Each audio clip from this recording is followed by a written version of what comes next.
Hey everybody, it's Jason Blaha here, and as a lot of you guys know, I did a video on the Joanna Wilson thing the day it happened. I was one of the first people to get one up, and I've seen a couple other people comment, and I just saw Jerry Ward kind of do his response there. And in good conscience, really what he said there sparked me to really talk about this for a minute, because he kind of made this rant, and again, as a competitive bodybuilder and coach of bodybuilding, he's got his own bias, and I understand that. But it was this talk about, well, yes, people know this is really dangerous and they know it can harm their health, and they're using excessive amounts of drugs sometimes to do something that they love and they enjoy. And yeah, they die sometimes doing it. I'm not saying their death is a great thing, but I'm saying they're dying enjoying what they love. Now, here's my take on all of that, and this is something that this industry doesn't talk about enough with the bodybuilding thing. Competitive bodybuilding seems to get a pass on this when nothing else in life seems to, and let me break this down for you guys for a minute. We know that there are massive numbers of body image disorders and eating disorders, but particularly body image disorders associated with these things. And body image disorders are considered to be a delusion. They are delusional thinking because you are not seeing yourself as you really are.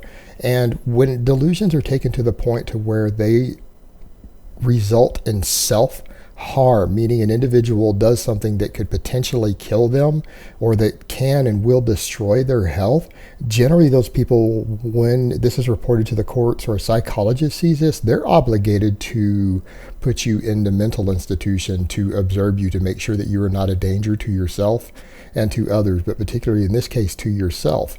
Well, we do this with anorexics. When you see an anorexic who is starving themselves to the extreme that they're at risk, and a psychologist sees this, or a police officer or law enforcement sees this and knows about it, they get a psychologist out and they evaluate them and they determine, do they need to be put into inpatient therapy?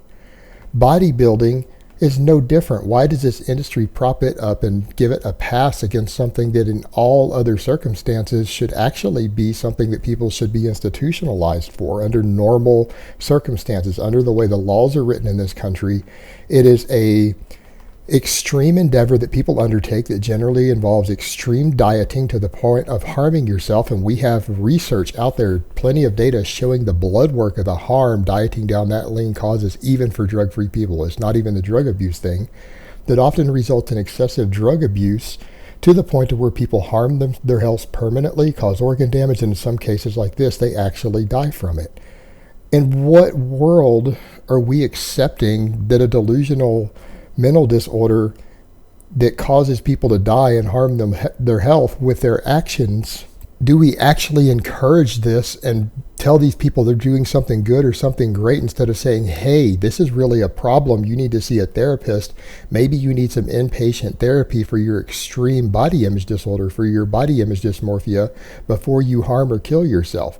In fact, I don't understand why this is uplifted, why this community uplifts it, and then when someone speaks out against it like I'm doing, they say, oh, you're just hating on bodybuilding.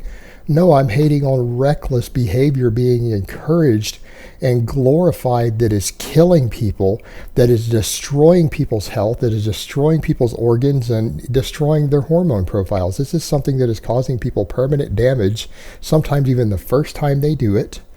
Even in the natural and tested shows, causes permanent damage to their body sometimes because of a delusion, a body image disorder that makes them want to look freakish and abnormal, because that's something people need to realize.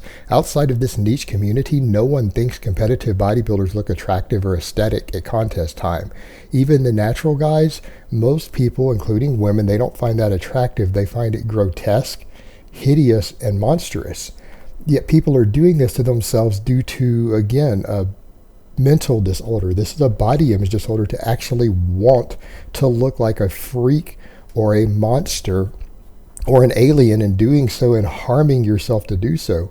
Why aren't we calling this out on what it is, an extremely harmful psychological condition, instead of glorifying it the way that this industry does? There's nothing glorious about it. It is self-destructive by its very nature. It is harmful to the individual by its very nature. We shouldn't be encouraging this. We shouldn't be telling people, hey, if this is what you want to do, go do it.